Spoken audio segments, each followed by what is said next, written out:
The North Pacific was a desert of cold water and silence. To the men aboard the USS Halibut, it felt like a world removed from maps, governments, and sunlight. Steel walls sweated from condensation. Every sound mattered. A dropped wrench could be a death sentence. Above them lay 3,000 feet of pressure, below the secrets of the Soviet Union.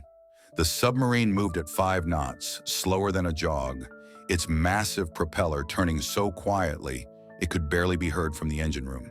The crew spoke in murmurs. Every few minutes, someone glanced at the clock. They were off the coast of Kamchatka, deep inside what the Soviets considered an underwater fortress. The order was simple to say, impossible to execute. Find a communication cable that no American had ever seen and tap it without being caught. The operation had no name the sailors could say aloud. In Pentagon paperwork, it was disguised under logistics codes and innocuous budget lines. To the people who conceived it, it was a test, an audacious attempt to do what had never been done before: turn the Soviet Navy's own communication line into an American listening post. It would come to be known as Operation Ivy Bells. By the early 1970s, the Cold War had metastasized beneath the ocean. The surface confrontation, missiles, bombers, political speeches, was only the visible edge. The real contest had sunk into the deep. Every nuclear submarine was both a weapon and a ghost. The U.S. Navy's boomers, carrying Polaris and later Poseidon missiles, prowled the Atlantic and Pacific as invisible deterrents. The Soviet Union responded with its own fleet of ballistic missile submarines based on the Kamchatka Peninsula and the Kola Bay near Murmansk. But deterrence required communication. The Kremlin needed to send orders to its submarines without exposing their positions. That meant buried undersea cables, thick armored lines carrying low-frequency signals directly between command centers. They were the Soviet equivalent of arteries connecting brain to muscle. If America could listen to those arteries, it could hear the heartbeat of the Red Fleet. The idea sounded insane. Sneak an American submarine into Soviet territorial waters, locate an uncharted cable on the ocean floor, and attach a recording device to it, all while avoiding sonar nets, patrols, and the inevitable minefields around Soviet bases. But in Washington, risk was relative. The Vietnam War had stalled. Détente was uncertain. Intelligence on the Soviet Navy was threadbare. Satellite photography couldn't penetrate the sea. What the U.S. desperately needed was ears. Enter the Special Projects Office of the U.S. Navy, the same secretive branch that had produced the first deep-diving spy subs and retrieval craft. Under Admiral Bobby Ray Inman at NSA and a cadre of daring submariners, a proposal was born. Use the USS Halibut, a converted missile submarine, as an undersea spy platform. The Halibut had an odd resume. Launched in 1959 as a guided missile sub carrying Regulus nuclear cruise missiles, she was obsolete by the late 60s. Instead of scrapping her, the Navy's engineers turned her into something stranger: an underwater laboratory bristling with cameras, sonar arrays, and manipulator arms. Her hull housed a massive hangar-like bay for covert equipment. Her propeller was redesigned for silence. Her crew was handpicked for secrecy and skill. Officially, she was an oceanographic research vessel. In reality, she was America's first deep-water espionage submarine. Halibut's earlier missions had already proven her worth, recovering fragments of lost missiles, photographing Soviet sonar arrays, and surveying the wreck of the K-129, the sunken Soviet ballistic missile sub later raised by the CIA's Glomar Explorer. But Ivy Bells would demand even more precision. This time, there would be no crash debris to guide on, no navigation beacons. The target was a live Soviet communications cable, somewhere on the seabed of the Sea of Okhotsk, a body of water Moscow claimed as an internal sea, heavily guarded by patrols, sonar nets, and shore-based radar. Entering it was an act of war if caught. The Sea of Okhotsk was the Soviet Navy's sanctuary, bordered by the Kamchatka Peninsula to the east and the Siberian coast to the west. It served as the cradle for the Pacific Fleet's nuclear submarines. Soviet hydrographers knew every contour of its seabed. Anti-submarine aircraft patrolled the air above. Sonar buoys drifted in patterns. Fishing vessels doubled as watchers. Western intelligence analysts called it the Okhotsk Bastion. No Western submarine had ever gone in and come back out. At least none had admitted to it. To even find the cable, Halibut's crew needed luck and mathematics. Analysts at NSA had intercepted hints that the Soviets used a cable linking their mainland naval headquarters at Petropavlovsk with a key base on Kamchatka. But somewhere in the Sea of Okhotsk was a lot of ocean, hundreds of miles of mud and rock. The cable itself was barely thicker than a man's wrist, covered in silt, invisible even to sonar. So the halibut crept across the seabed using side-scan sonar in a towed sled packed with cameras and sensors. Every hour, film canisters were labeled and stored.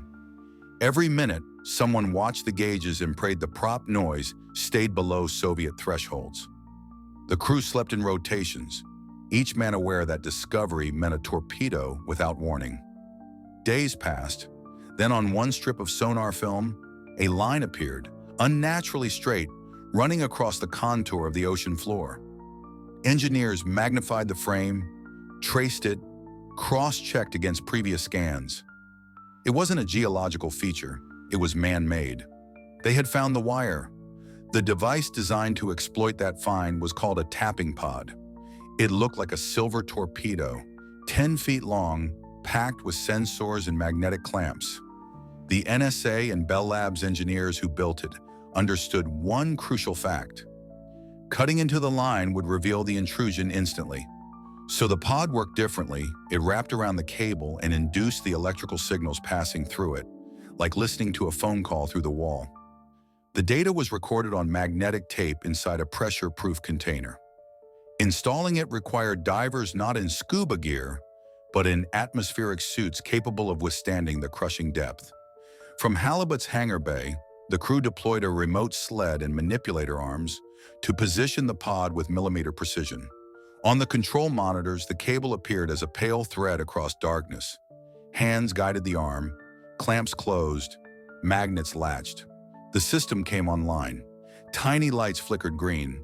Inside the sub, tape reels began to spin. The crew had no idea what the cable carried. They only knew the NSA wanted every bite. When Halibut finally turned for home, the atmosphere was electric and terrified. Surfacing in friendly waters would be proof of success. Being detected would erase them from history. After nearly 2 months submerged, the sub slid back into Pearl Harbor under cover of darkness. The tapes were flown to Fort Meade. Analysts loaded them into decryption machines. The first clear intercepts stunned everyone. They were Soviet Navy conversations, not coded bursts, but plain speech between admirals and base commanders, carried over a supposedly secure landline.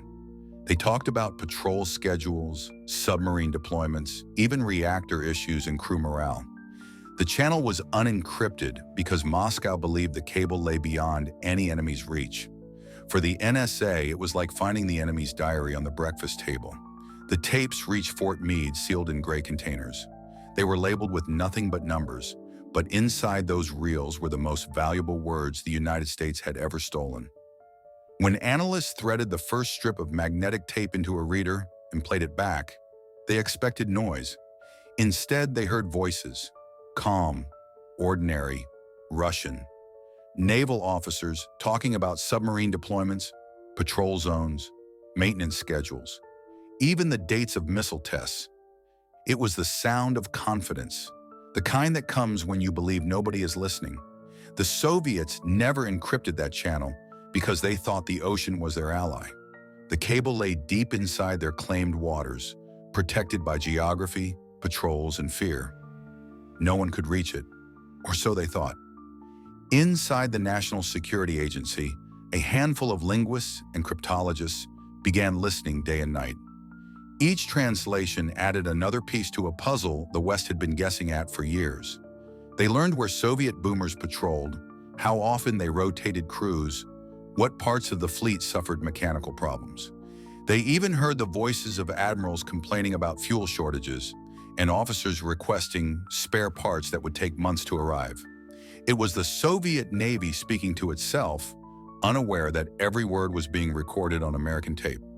What the analysts learned first was logistical. What they learned next was strategic. The recordings showed that Soviet submarine patrols followed predictable patterns. Their most advanced ballistic missile subs rarely strayed far from home. Many stayed within the so-called bastion zones near Kamchatka and the Kola Peninsula, where Soviet anti-submarine aircraft and surface ships could protect them. That knowledge gave the United States Navy a new advantage. Its attack submarines could track those patrol zones like hunters circling a watering hole. For the first time, America understood the rhythm of its rival's heartbeat beneath the sea. Success bred ambition. The operation that began as a single mission quickly evolved into a permanent program. The NSA and Navy decided to keep the tap in place, replace the recording pod every few months, and build newer, smarter versions that could hold more data. Each new pod carried longer-lasting batteries, larger tape reels, and more sensitive induction sensors. Engineers joked that the ocean floor now hosted the world's most secret radio station. The halibut's daring entry into the Sea of Okhotsk had proven the concept, but the Navy needed a more modern submarine to handle repeat missions. The next assignments went to the USS Seawolf and later to the USS Parsh, both specially modified for deep espionage. They carried divers trained for near-impossible work, technicians who could install or retrieve pods in total darkness, and compartments full of cameras to document every step. Each mission was its own miniature war. The journey from Pearl Harbor to Kamchatka took weeks. The crews ran silent, no music, no unnecessary speech, minimal power use. They slept in narrow bunks surrounded by humming steel and stale air. When they reached Soviet waters, the tension was physical, a taste in the mouth. Every ping of sonar or groan of metal could mean detection. There were no emergency plans for capture. The official expectation was simple: you will not be caught. While the Seawolf prowled the Pacific, the NSA built a secret facility just for Ivy Bell's material. Analysts gave the voices on tape informal nicknames: Admiral Bear, Engineer Fox, Signalman Crow. They could identify individuals by accent and phrasing long before seeing a name in a transcript. The insights shaped national policy. When American negotiators spoke of Soviet naval strength at the SALT talks, much of their confidence came from the ghost voices on those tapes. One intercept revealed a gap in Soviet communications discipline. Crews occasionally used the cable to discuss personal issues, from shore leave to family matters. Those mundane lines were as revealing as any code word. They exposed morale, fatigue, even the tone of command within the Red Fleet. To the NSA, it was a sociological treasure map. To the sailors who risked their lives installing the tap, it was proof that the danger had been worth it. By 1974, Operation Ivy Bells had become an institution. Missions were scheduled like clockwork. Every few months, a submarine slipped into the Sea of Okhotsk, replaced the recording pod, and brought the old one home. The recovered tapes were trucked straight to Fort Meade under armed escort. The quantity of intelligence grew so large that new staff had to be cleared just to catalog it. Some called it the most productive intelligence operation of the entire Cold War. But inside that success was a ticking problem. Each new mission carried higher risk. Soviet anti-submarine capabilities were improving. They were laying more sonar arrays, flying more patrols, and studying the signatures of American submarines. The Sea of Okhotsk was no longer a quiet place. And while the tap itself remained invisible, every dive to service it increased the chance of being noticed. Still, Washington pushed ahead. The logic was addictive. As long as the Soviets didn't know, the advantage was absolute. Listening to their naval heartbeats made American planners feel omniscient. They believed they could anticipate every movement, every deployment, every escalation. Confidence hardened into habit. Then one day, something strange appeared on the recordings. Faint interference, irregular hums, gaps in the signal. Technicians wondered if the pod had shifted or if marine growth had interfered with the sensors. A maintenance dive was scheduled. The Seawolf descended again into Soviet waters, moving slow and silent to the coordinates where the device lay. What the divers found was unsettling. The pod was fine, but a section of the seabed nearby looked disturbed, as if someone had recently dragged equipment across it. No Soviet ships had been observed in the area, yet the marks were fresh. The crew replaced the pod and returned home, reporting the anomaly. Analysts dismissed it as coincidence, perhaps a geological slide or a fishing trawl. The operation continued. No one yet suspected that somewhere a human being was preparing to sell the secret. At Fort Meade, the tapes kept coming. The intelligence kept flowing. The Cold War seemed stable. In the shadows, men whose names appeared on no official rosters began to realize just how much power they held. They had tapped the Soviet nerve and listened for years. It felt invincible, invisible, eternal. But history doesn't forgive arrogance, and soon a single act of betrayal would bring the silence crashing down. They asked what would break and what would outlast the ideology. They knew that even if a flag fell, geography and physics would remain. The oceans would remain. Cables would remain. The urge to know what moved through them would remain. Some of the men who had crewed the halibut, the sea wolf, and the Parsha were already out of uniform. They had taken their memories home and packed them in silence. A few had nightmares about the black water. Others missed it. There is a strange peace that comes with absolute focus. The kind you only find when a single mistake can kill you and everyone you love. They missed that clarity. They missed the way a crew becomes a single body, each person a necessary organ, each decision feeding the next. They rarely spoke about Ivy bells. Even among themselves, the details were fragments. A treacherous current here, a silent countdown there, a green light flicking to life on a panel. The taste of fear when a sonar pulse rolled over the hull and the whole boat held its breath. You do not brag about work that the world is not allowed to know. You simply carry it until you are too old to carry anything else. When the Soviet Union collapsed in 1991, some truths leaked quietly into daylight. Russian engineers, retired admirals, and former KGB officers began to hint in memoirs and interviews at what had been found in the Sea of Okhotsk. No official admissions, just the outline of a ghost, a foreign device that had clamped to a live cable and listened for years. In the West, journalists began to stitch pieces together from court records, declassifications, and conversations that fell just short of confirmation. The word Ivy Bells slipped into print. It was no longer a rumor. It was a story with a shape. The story did not end with names and dates. It bled into the present. Even as new democracies struggled to stand, the world's need for connectivity exploded. Fiber optic lines were laid across oceans at a pace that would have been unthinkable during the Cold War. Banks relied on them, governments relied on them, families relied on them. The global economy became a single nervous system strung across the seabed. What Ivy Bells had proven in miniature became the central fact of a networked age. Whoever controls the arteries controls the body. Whoever listens without being seen doesn't simply gather secrets. They shape decisions. Intelligence agencies understood this perfectly. They understood it because they had learned it the hard way. They had learned it in a dark room at Fort Meade when the tape first played, and a Soviet admiral's voice rolled out like a confession. They had learned it again when the pod vanished and the ocean returned to silence. The lesson was simple, sharp, and permanent. Access is power. Lose access, and you lose the illusion of omniscience. So the work continued under different names with different tools. Divers gave way to autonomous vehicles. Tapes gave way to solid-state memory and laser links. Humans still took risks, but now the machines bore more of the burden. And yet the essence of the mission did not change.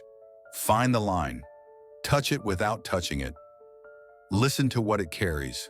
Leave no trace. There was also a quieter lesson, the one nobody prints on a wall. Success breeds complacency. The tapes came so easily for so long that the operation began to feel immortal. It was not. All it took was one man with debts and a memory to turn a decade of perfection into a postmortem. The machine failed not at depth, but on land, in a place with bright lights and easy money. You can build a pod that withstands 5,000 pounds of pressure per square inch. You cannot engineer the human heart to be leak-proof. The men who fought the undersea war grew old. Some went to sea in small boats to remember who they had been. Some sat in basements and fixed radios for friends. A few gave interviews with careful sentences that revealed nothing and everything at the same time. They would say, "The ocean is not empty." They would say, "Silence is a resource." They would say, "Courage is doing a precise thing very slowly while afraid." Then they would fall quiet and look at nothing for a while. Across the world, museums are filled with artifacts of larger, louder wars. Tanks and fighters and missiles drew crowds. A stainless steel cylinder recovered from a Soviet laboratory did not. Most visitors did not know what they were looking at. They saw a tube and walked on. That is the fate of the best work. It hides so well that even its memorial is invisible. Inside navies and agencies, Ivy Bells became doctrine without a name. It shaped budgets. It justified new classes of submarine design not to kill, but to touch. The investigation dragged on for years. It wasn't until 1985 that the FBI received a tip from a KGB defector named Vitaly Yurchenko. During debriefings, Yurchenko mentioned an American who had walked into the Soviet embassy a few years earlier, offering secrets about submarine operations. He didn't remember the name, only the description. Short, balding, anxious, spoke fluent Russian. That was enough. Agents started combing through records, narrowing down former NSA employees who matched the profile. The list shrank to one man, Ronald Pelton. He was living quietly in Maryland, working menial jobs, unaware that the Bureau had begun to surround him. In November 1985, Pelton was arrested after an undercover FBI agent tricked him into discussing details of Ivy Bells over a recorded phone call. He was charged with espionage and convicted the following year. The damage, however, was irreversible. The operation was gone. The Soviets had sealed the cable. The listening post that once gave America the heartbeat of the Red Fleet was now just another ghost on the ocean floor. For the men who had risked their lives diving into Soviet waters, the revelation felt personal. The danger, the silence, the pride, all undone by one man's greed. The betrayal proved that no mission, no matter how flawless, could survive a single weak link. But the collapse of Ivy Bells was more than a story of espionage. It was a turning point. The balance of secrecy between the two superpowers had shifted. The ocean, once a hidden battlefield favoring the United States, became contested again. The age of underwater invisibility was ending, replaced by new forms of surveillance, new sensors, new paranoia. For years, the Soviets publicly said nothing. They never admitted what they found, never acknowledged Pelton's betrayal, never confirmed how deep the Americans had gone. But within their ranks, the lesson became legend. No cable was safe. No silence could be trusted. And deep in the archives of Fort Meade, the final tapes from Ivy Bells sat in storage. The last voices of an enemy who never knew he was being heard. The end of Ivy Bells didn't end the war beneath the waves. It only changed its shape. When the Soviets discovered the tap and realized how deeply the Americans had penetrated their defenses, they understood something more frightening than espionage itself. The Americans hadn't simply listened to one cable.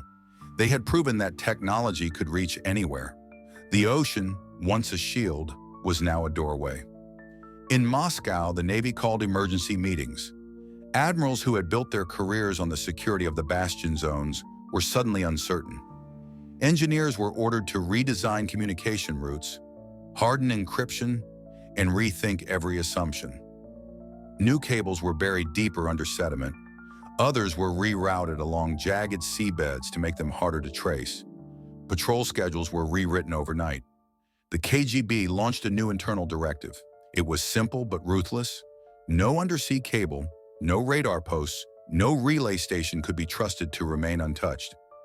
Technicians were instructed to inspect every line, every junction box, every length of armored wire. Entire teams were reassigned from intelligence gathering to counterintelligence, searching not for traitors, but for devices the size of a briefcase buried in mud. For the United States, the loss of Ivy Bells was both a defeat and a warning. The tapes had stopped, but the hunger for information hadn't. Within the Pentagon and the NSA, officers debated what to do next. Some wanted to abandon undersea spying entirely. Others argued that the sea still offered the best cover humanity had ever known. The oceans were vast. The Soviets couldn't guard every inch. So the Americans adapted. The Navy's Special Projects Office began designing new systems that would never need a diver or a retrieval mission. They envisioned self-contained pods capable of transmitting data through bursts of acoustic signals to satellites or unmanned drones. The concept was born in a single phrase that circulated quietly through intelligence circles: listen without touching. At the same time, another branch of the Navy was expanding its own defensive project, something the Soviets didn't yet know about.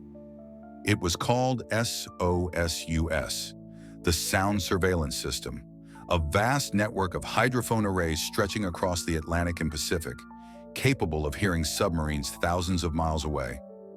Ivy Bells had been a needle. SOSUS was a web. With the fall of Ivy Bells, SOSUS became more critical than ever. The same operators who once processed recordings from the Sea of Okhotsk now stared at waterfalls of sonar data, learning to recognize the faint acoustic fingerprints of Soviet submarines. Every propeller blade, every reactor pump, every hull design made a distinct pattern in the noise. Those patterns became the new intelligence currency. Meanwhile, inside Soviet research institutes, panic slowly turned into imitation. If the Americans could build such devices, the Soviets reasoned, then so could they. Within a few years, Soviet engineers began experimenting with their own cable-tapping technologies. Ironically, they used stolen American designs, reverse-engineered from the captured Ivy Bells pod. The line between defense and offense blurred completely. By the early 1980s, the undersea war had evolved into something both sides barely controlled. American submarines slipped along the edge of Soviet waters, mapping currents, trailing boomers, testing new drones. Soviet vessels did the same off Hawaii and the North Atlantic. Sometimes they shadowed each other so closely that captains could hear the hum of their opponent's propeller through the hull. The deep ocean had become the front line of the Cold War, silent, invisible, and merciless. Inside the White House Situation Room, analysts compared satellite intelligence with what was left of the old Ivy Bells data. They realized something profound. The Soviets had started using burst transmissions, brief, heavily encrypted signals sent at unpredictable times, instead of long, steady communications through cables. The very existence of Ivy Bells had forced them to modernize faster. The Americans had made their enemy stronger, smarter, and far more cautious. Still, the United States refused to give up its advantage. Projects with names like Holystone, Sand Dollar, and Cobra Eye filled the classified budgets. The USS Parche, a direct descendant of the Halibut, became the Navy's most decorated submarine. Not for combat, but for secrets. She carried new listening pods, laser communication buoys, and robotic arms that could manipulate objects at crushing depths. Every voyage added to the quiet library of underwater espionage. At the same time, the culture inside intelligence agencies changed. Pelton's betrayal had scarred them. Background checks became more invasive, polygraph tests more frequent. Analysts were rotated between divisions to prevent one person from knowing too much for too long. The paranoia that once existed between nations now existed inside the agencies themselves. For the men who had lived through Ivy Bells, the transformation felt bittersweet. The sea had once been their domain, a place where courage and precision decided survival. Now machines did most of the work. Satellites replaced divers. Algorithms replaced instinct. What had started as a human story of daring missions turned into a war of sensors and signals. Yet despite all the upgrades, no one ever recreated the success of Ivy Bells. There would be other operations, other risks, but never again would the United States hold such a perfect window into the heart of its rival. The Cold War's technological race was accelerating, but something fundamental was lost. The sense that the unknown could still be touched by human hands. In Moscow, naval officers continued to circulate classified reports about the discovery. They treated the event as both a victory and a humiliation. A victory because they had caught the intruder, a humiliation because it had taken them nearly a decade to notice. The files described the American pod as a masterpiece of engineering, worthy of study. Some of those engineers later admitted that they admired it more than they hated it. For both sides, Ivy Bells became a mirror. Each saw in it what they feared most about the other: ingenuity, relentlessness, and the belief that security was an illusion. The Americans had crossed the threshold of impossibility. The Soviets had proven that even impossibility could be undone. And under all of it, the sea kept its silence. In the late 1980s, the Cold War slowed without stopping. The Soviet Union staggered. Budgets shrank. Plans that once seemed permanent began to wobble under their own weight. Inside the Kremlin, old men argued about reform while young men calculated how to survive it. On the oceans, the routines continued. Submarines sailed, patrols flew, hydrophones listened, but the rhythm had changed. The fear was less theatrical and more exhausted. In Washington, the intelligence community watched the Soviet system fray. It did not celebrate. Professionals never do. They studied. It argued for cables laid in places that look like mistakes, for repeaters that can do more than repeat, for seabed sensors that listen for more than whales. It taught planners to assume that if something can be reached, it will be. If it cannot be reached today, someone is already designing what will reach it tomorrow. It also changed the Soviets, and then the Russians. They did not forget the humiliation of finding an American device on their own lifeline.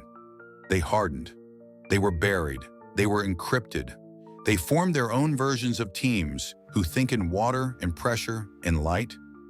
They taught their young officers that the enemy will always risk more than you think for less than you think, because sometimes the smallest thing you do at the start saves you from the biggest thing you fear at the end.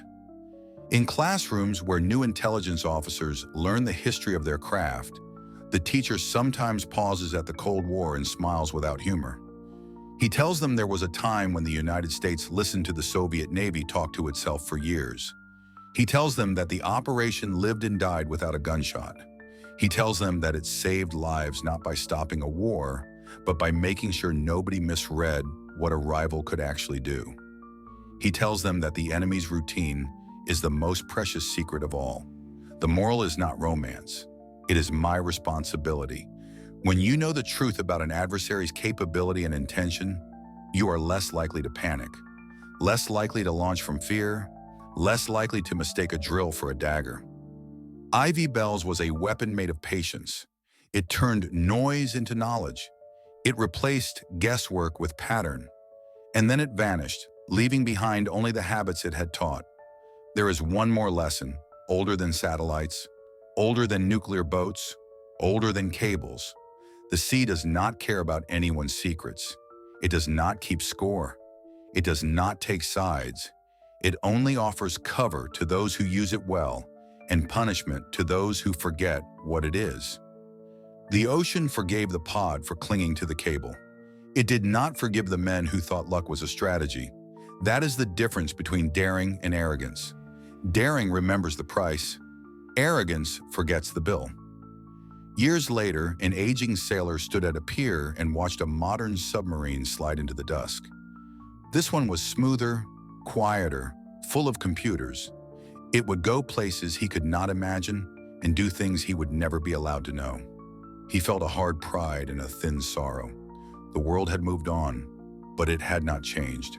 Somewhere in the dark, a line would carry voices. Somewhere else, someone would try to hear them. He hoped they were careful. He hoped they were brave. He hoped they remembered that the first sound you must learn to hear is your own heartbeat. If it is too loud, you are not ready. On paper, Operation Ivy Bells is a list of dates, platforms, and code names. In reality, it is a portrait of a time when secrecy was a kind of courage, and listening was a form of restraint. It did not stop missiles or topple governments. It did something rarer. It helped serious people make serious choices with fewer illusions. That is not cinematic. It is better. It is how you keep a Cold War from becoming a hot grave. The final image does not belong to admirals or spies. It belongs to a diver staring through a tiny screen in a steel room, guiding a mechanical arm toward a cable half buried in silt. He cannot see the land it connects. He cannot hear the language it carries. He only knows that if his hand wobbles, the mission dies and the ocean takes his friends. The man who would destroy Operation Ivy Bells didn't look like a spy. He was short, soft-spoken, with the calm confidence of someone who believed he was smarter than everyone in the room. His name was Ronald William Pelton, a former communications specialist for the National Security Agency. He was fluent in Russian, detail-obsessed, and dangerously underpaid. When he resigned from the NSA in 1979, no one thought much of it. He walked away with debts, resentment, and a perfect memory of some of the most sensitive secrets in American intelligence. 2 years later, broke and desperate, he made a phone call that changed the Cold War. From a payphone in Washington, D.C., he contacted the Soviet embassy and offered his services. The KGB could hardly believe their luck. A trained NSA insider, fluent in Russian, volunteering for cash. They set up a meeting. The man who met Pelton at the Mayflower Hotel was not an ordinary diplomat. He was a KGB intelligence officer. Pelton told him about Ivy Bells. He described everything. The cable in the Sea of Okhotsk, the recording pods, the submarines, the schedule, the success. He even drew diagrams. For every detail, the KGB paid him a few $1,000s, a fortune to him, a rounding error to Moscow. He told them how the tap worked without breaking the line, how long each pod lasted, and how often the Navy came back to replace it. By the time he left the room, he had handed the Soviets one of the most valuable counterintelligence gifts of the entire Cold War. For years, the KGB had heard rumors of missing information, naval movements that seemed anticipated, submarine patrols shadowed by American counterparts. But proof had been impossible to find. Now, with Pelton's confession, the pieces fit perfectly. They had been bleeding secrets straight into American ears through a cable they believed was untouchable. Moscow reacted with disbelief first, then fury. Within weeks, Soviet naval engineers were dispatched to the Sea of Okhotsk. Their orders were absolute: find the tap, verify the truth, and seal the leak. Thousands of miles away, the Americans had no idea their secret was collapsing. The NSA still received tapes. The Navy still sent submarines. The illusion of safety was complete. Even when analysts noticed odd fluctuations in signal strength, no one suspected the real reason. They thought the pod needed maintenance. They scheduled another dive. In the spring of 1981, the USS Seawolf set out again. The crew knew the route by heart. They had done it so many times the mission almost felt routine. But nothing about that voyage was routine. Soviet sonar nets had been repositioned. Patrol ships lingered in areas that had been empty for years. The water seemed louder, more alive with echoes. Still, the Seawolf pressed forward. At the target site, divers descended to replace the pod. What they found was not what they expected. The seabed was scarred again. But this time, it wasn't just drag marks. Something had been dug out. The pod was gone. The divers returned to the sub in silence. The commander ordered the tapes reviewed, the coordinates checked, the procedures repeated, but the evidence was impossible to deny. Someone had beaten them there. The Soviets had found it. When the Seawolf surfaced in the Pacific weeks later, the mood was grim. The mission log was classified, the crew sworn to secrecy. Only a few senior officers in Washington saw the report. The operation that had run flawlessly for nearly a decade was dead. The ocean had swallowed its secret, and someone on land had betrayed it. Inside the Kremlin, the discovery caused chaos. Soviet divers retrieved the American pod intact. Engineers dissected it in a secure laboratory near Moscow. They studied the induction coils, the magnetic clamps, the tape mechanisms. It was both terrifying and fascinating. The Americans hadn't cut into the cable. They had listened through it, undetected for years. To the Soviet Navy, it was proof that their enemies were decades ahead in undersea technology. The KGB sent a quiet but unmistakable signal. All undersea cables were to be rerouted, reinforced, and guarded. Patrols increased. Anti-submarine warfare exercises doubled. The bastion around Kamchatka became a fortress. The tap itself was turned into a training tool. Soviet counterintelligence officers studied it, using it to teach new recruits how arrogance and secrecy could coexist until both collapsed. In their reports, they called the episode the American Wire. Meanwhile, the Americans launched an internal manhunt. The loss of Ivy Bells couldn't be explained by accident. Someone had to have leaked it. But the NSA was a fortress of silence, and tracing a mole through the world of classified files and overlapping clearances was nearly impossible. He breathes. He moves. The clamp settles. The light goes green. Far away, a pencil scratches a date into a logbook. A boat turns for home. Somewhere in the dark, a voice begins to speak, unaware that the sea has grown ears. If you want to understand the Cold War, do not start with parades, speeches, or rockets. Start with that hand, steady over the abyss. Start with the patience to hear what others think they are saying to themselves. Start with the knowledge that sometimes the most decisive victory is the one nobody notices, because it left nothing broken except a certainty that should never have existed. The ocean keeps its counsel. The men who borrowed it for a while returned it without a scar. The rest of us inherited the world they made, a world where we still listen to each other through wires we cannot see. We should remember how that began. We should remember what it cost. We should remember what it saved. And when we speak into the lines that bind our lives together, we should do so carefully, because the water never forgets. In the end, Ivy Bells was not about a pod or a cable. It was about the thin line between risk and restraint, between what you can do and what you should do. For a decade, men in steel rooms chose the hard side of that line and held it. That is why we are still here to argue about whether it mattered. That is why the story still hums under the surface of newer wars with newer names. That is why somewhere, in a place without coordinates, the ocean is still listening, and someone is still learning how to listen back. And so the Cold War ends the way it lived at sea. Not with an explosion, but with a hush. Not with a flag, but with a wake closing over a course no chart will ever show. The boat goes on.